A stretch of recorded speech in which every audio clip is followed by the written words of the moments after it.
What?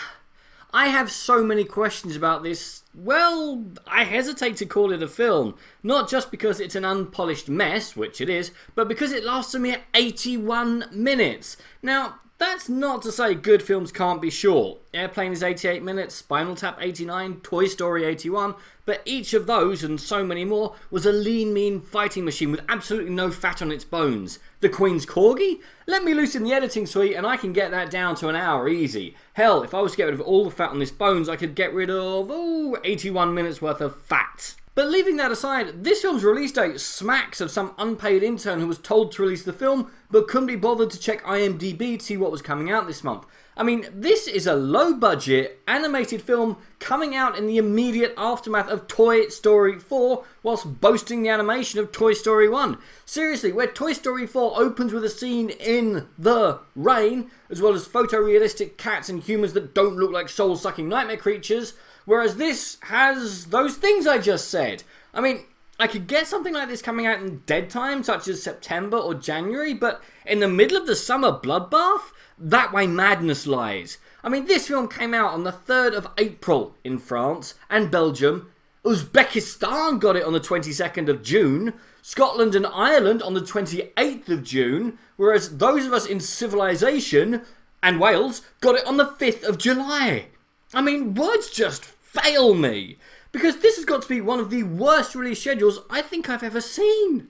Oh, and the film is threatened to be released around the world, including China, Latin America, the United States and Russia at some point in 2019. Avoid it if you can. But bad animation, pathetic runtimes, and mind-boggling release schedules do not a bad film make. Other things do, and this film checks a lot of those boxes. Now, I'm loath to mention the voice acting because it's all universally awful, but because it's different actors in different locations. Not just for language reasons, but even between English-speaking locations. 11 cast members are due to be swapped out before this film crosses the pond. Now that has to be some kind of record.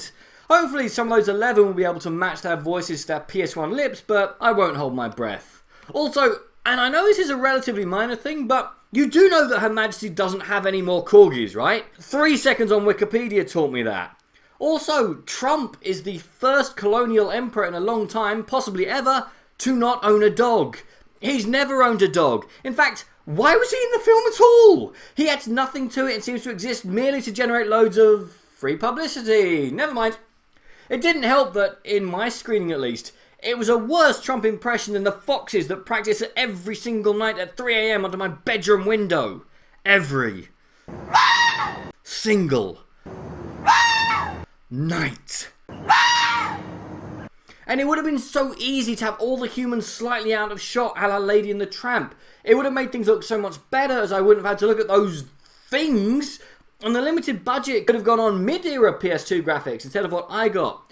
The slapstick wasn't funny. And if you are going to kill the pacing on this roller coaster of a film, then go all out. Give the villain a song, the Queen a song. Hell, you could have made this a proper old school Disney musical, and I wouldn't mind as much, as it's been a while since I've seen a good animated musical. I mean, neither of the songs in this film worked, but the psychedelic visuals that came on were okay. What little plot there is, when the Queen's favourite dog Rex becomes lost, he must make new friends and embrace new adventures in order to find his way back to the palace, is achingly predictable. And if you were to take a shot every time the phrase top dog is mentioned, you'll be gone within the first 10 minutes. I mean, it's the deadliest drinking game since With Nail and I. Also, why are you drinking during a children's film? Sort your life out. There's a 5-minute sequence where our lead character is assaulted by a female corgi who would be told by Pepe Le Pew to tone it down. But since it happens to be a male character, I guess it's supposed to be funny?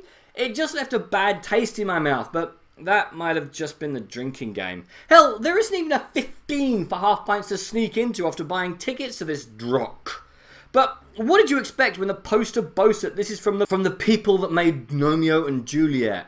A predictable plot, lousy characters, shocking animation, really out of place moments, and a blissfully short runtime after a frankly baffling release schedule make this the worst animated film I've seen since Sherlock Gnomes. This film is fire. Do not see this film under any circumstances. But what did you guys think? And what's the worst animated film you've ever seen? Comment below, let me know. I'm Daniel. It's been a dunking. If you've enjoyed this video, please like, share, and subscribe.